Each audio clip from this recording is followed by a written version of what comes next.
We're on the way to the appointment. It's our first appointment. Oh my gosh. And we're on the interstate, y'all, and it's 7:30 in the morning, and it is crazy. There's a lot of traffic up in Des Moines. But it's our first appointment for the injectable IUI. Today I'm on cycle day 3. I have to go in for blood work and ultrasound, and they're also going to go ahead and test my egg quality today, which, guys, self-pay for that is $938. Luckily our insurance will cover it, most likely. So yeah, that's insane. But sorry, my husband has to keep braking because the car in front of us keeps braking. But yeah, so we will start the injectable medication tonight, which will obviously you'll see in this video. And I'm actually feeling okay because everyone that I've talked to has said that they don't hurt. And I think Brian's upset because he thought he was going to be the one giving it to me. But I'm going to give it to myself because it's in my stomach. I don't feel like I need him to give it to me. Unless I freak out, then he'll have to do it for me. I feel like he would just like jab it in there. We're almost there, thankfully, but the roads are cray. We have like 4 minutes to get there and we're about, what, 6-7 minutes away? I hate being late. Yeah, so someone told me that if you work at Starbucks, their insurance covers IVF, or at least a lot of it. And we were like, we could totally work at Starbucks. But I think you have to work there full time to get like the full coverage benefits. At least I know with my job, you have to work on a full-time, like you have to be on a full-time schedule to get full-time benefits. And then I think part-time, you get part-time benefits. I'm not sure, I've never worked part-time. But that's very interesting though. I want to know if that's true or not. So if any of you guys work at Starbucks or know someone that does, you should ask if they have the insurance that covers like fertility treatment and IVF. So that's very interesting to me. I would never have just expected that. Because I work in a medical organization and their insurance does not cover anything with fertility, which is, to me, is crazy. That's you would think, because we both work in the medical field, that they would offer it. I bet you my job does. You think yours does? She is perfect.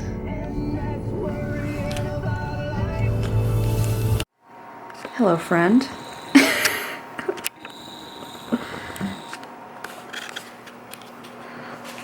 What do you think? This is your first experience.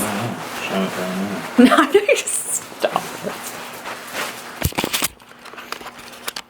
We're in the room, and of course, on the door they have some new. This lighting in here is horrible.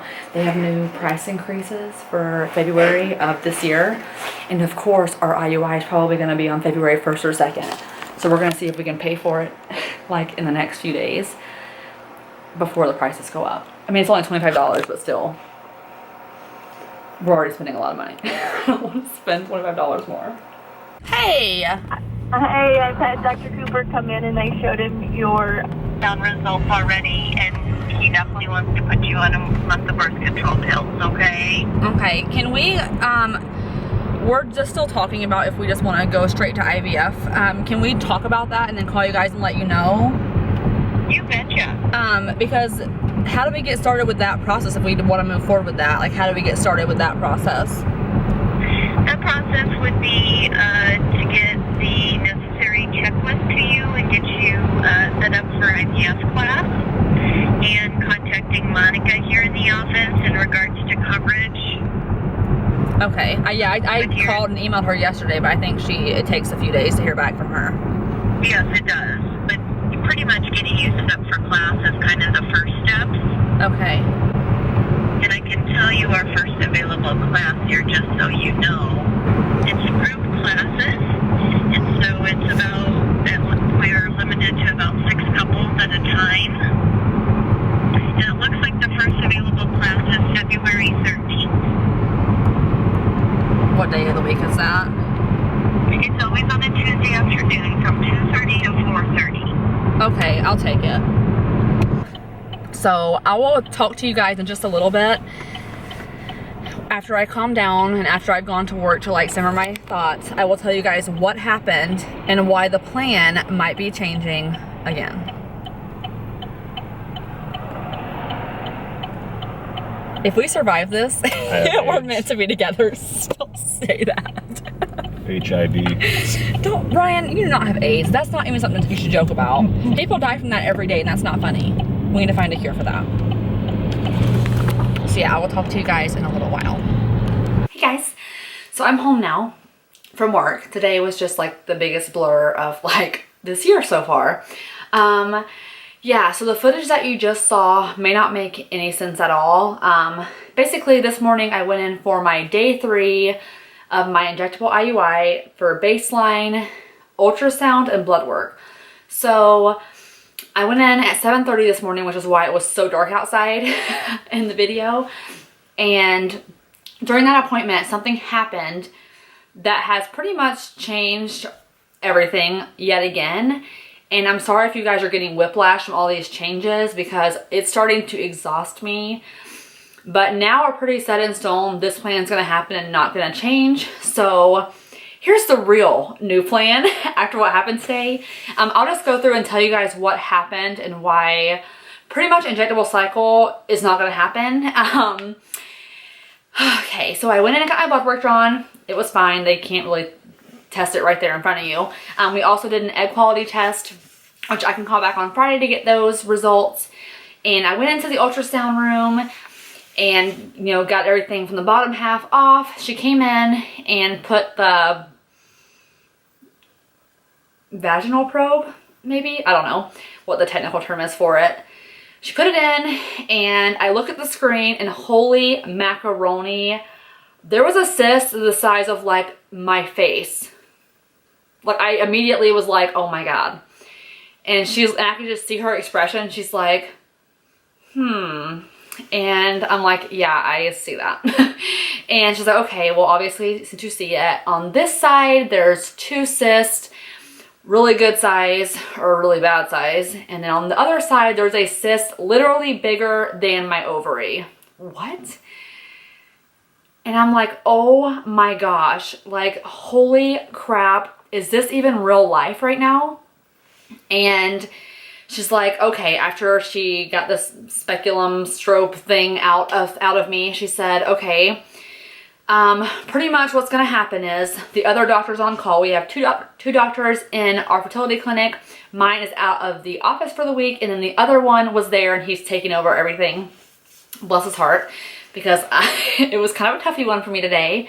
And she said, I'm 100% sure he's going to say we can't do the IUI this cycle because the cysts, if you try to do the injectables with the cysts, they'll kind of take all the medication and you might as well just dump it in the trash because you're just wasting it. And I'm like, well, I don't want to obviously waste the medication. It was not cheap.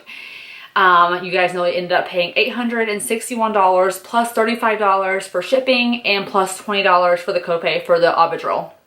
So just under the $1,000 range we paid for the medication. I definitely didn't want to waste it.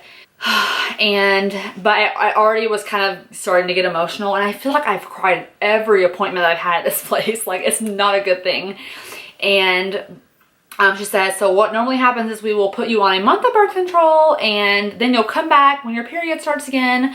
We'll make sure there's no cysts. We'll do the same baseline ultrasound, and if for some reason the cysts are still there, then we'll schedule getting them drained and taken out, and then we'll go 1 more month, and then we'll start it. So essentially I could have had to wait 2 months and then try to start it again if the cysts weren't gone. And I had like an emotional breakdown, and I told her, you know, I've never met you before. You're not my doctor's nurses. So you don't know what we've been through here, but it hasn't really been good. We just got deployment orders. We really cannot wait. And then I told her how last month when we did 2 IUIs that I straight up asked the nurse for an ultrasound and she refused to do one. And honestly, the reason why I was crying was because if that nurse had done an ultrasound last month, surely she would have seen all those cysts and we could have saved $1,000 from doing 2 IUIs last month. So I can't go back and change that, but the nurse said that they really should have done one when I requested it, and so did the doctor. He also said that at our other appointment. So it could have been caught last month, and we could have canceled last month, done birth control, and then done another IUI, or done an injectable IUI. But at this point now, we can't really go back. We can't make them do an ultrasound a month ago. At this point, I was kind of beside myself, and as she was talking to me, hi baby, come here. Oh, my baby missed me. Yeah, she's still wearing a diaper because she is still bleeding, and it's been 2 weeks tomorrow. Crazy, but she's getting fixed on Monday. Aren't you, baby? I'm trying to have babies and now I'm gonna take away your right to have any. That's so mean. So pretty much when she was talking to me, I was just having a breakdown, and in the middle of it, I just looked at my husband and said, I'm done. I want to do IVF right now. And of course my husband was like, didn't really know what to do.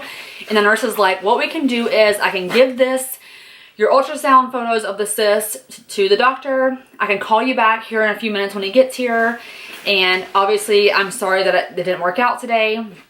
And then you can either do the IUI still, and we'll just do the birth control for a month, and then we'll have you come back. Or if you want to start the IVF process, let us know and we can do that. And if you're going to start IVF, we won't make you do birth control right away. We'll let you wait some, because there's stuff that you have to do to prepare for IVF. So driving home, I literally was hyperventilating in the car. My husband was like, okay, just calm down. But pretty much in the car, we kind of just decided that we were done with this. We didn't want to risk waiting 2 months, and then we're behind 2 months, then we're behind another few months if we have to do IVF. Like, I think that the Lord is just telling us to go, to do it. I'm choosing you guys for IVF. Don't mess around with this injectable cycle, because literally on the way to the clinic, I was kind of having anxiety about doing the IUI. Like, I just felt like it wasn't right. I don't know. I just was like, I don't know that I even want to do this, but I'm going to do it. And then this happens, and I'm like, okay, sign from the Lord. We are done. That is what is going on. We luckily, in case you guys are wondering, all the money we spent on medication does not go to waste. Thank you, Lord. So you use the same medication. I just need to get more of that kind of medication. And I'm very thankful that the pharmacy will give us the 25% off of all of our medication. And I actually saw a medication list for IVF, and my insurance covers half of it. I think over half, actually. So I'm thankful for that as well. And I talked to the finance lady from the clinic, and she said that she would email me over the IVF fee schedule or the price list. She is going to send me the medication list so I can check with the pharmacy to get prices on that. And then she also is going to check on, she also gave me some information about genetic testing. And I just want to say that I'm going to do a video on all the stuff she sends me so I can tell you guys how much IVF costs, at least to give you an idea of IVF costs. We live in the Midwest, hence Midwest Mom. And I'll do a video on that, a separate one, whenever I get the information and can look it over, and then tell you guys what we've decided to do and what to not do. But yeah, as of this point on, we have a class to take on February 13th, and it's an IVF class that goes over how to give your injectables to your spouse, what the process is like, what to expect, and I'm sure there's tons of other stuff that I'm not even thinking of that it's about, but it's about an hour and a half long. Sometimes it can be 2 hours, she said. And I honestly am just like, sign me up, let's go. Now that I know that nothing's in the way of us and that, I'm ready to get the ball rolling and just do it. Obviously, this is a lot to process for me, and today at work, it was just like the biggest blur. And all day I'm just thinking of like what's about to happen, because I know that IVF is so taxing on your body. I have been stalking IVF vloggers like all day at work. No shame, because I am like, what am I getting myself into? But I just think it's a blessing to not even waste a cycle. I'm just ready to move on, get it done, and let's just achieve the goal we've been trying to achieve for over 2 years now. And yeah, hopefully we'll be pregnant by my daughter's 4th birthday in April. So pretty much I will let you guys know the process. As always, if you want to see the video on IVF, how much it costs, what we're paying, subscribe to my channel. That video should be going up here in a few days. And if you guys want to follow our IVF journey, Sealy, what's wrong with you? If you guys want to follow our IVF journey, follow our channel. There's going to be no doubt laughs, cries, emotional breakdown, I'm sure of it, but it's all in it's all in good because we're trying to achieve something so precious. So I will see you guys in my next video. I didn't cry in this one, yay! But yes, I appreciate all your kind words and comments, guys. I just cannot say that enough. Seriously, I like re-comment over and over again because they are so uplifting, and honestly, I'm just so thankful for all of you, for your support. And yeah, so that's the update. We're doing it. Here we go on this crazy ride. Bye, guys.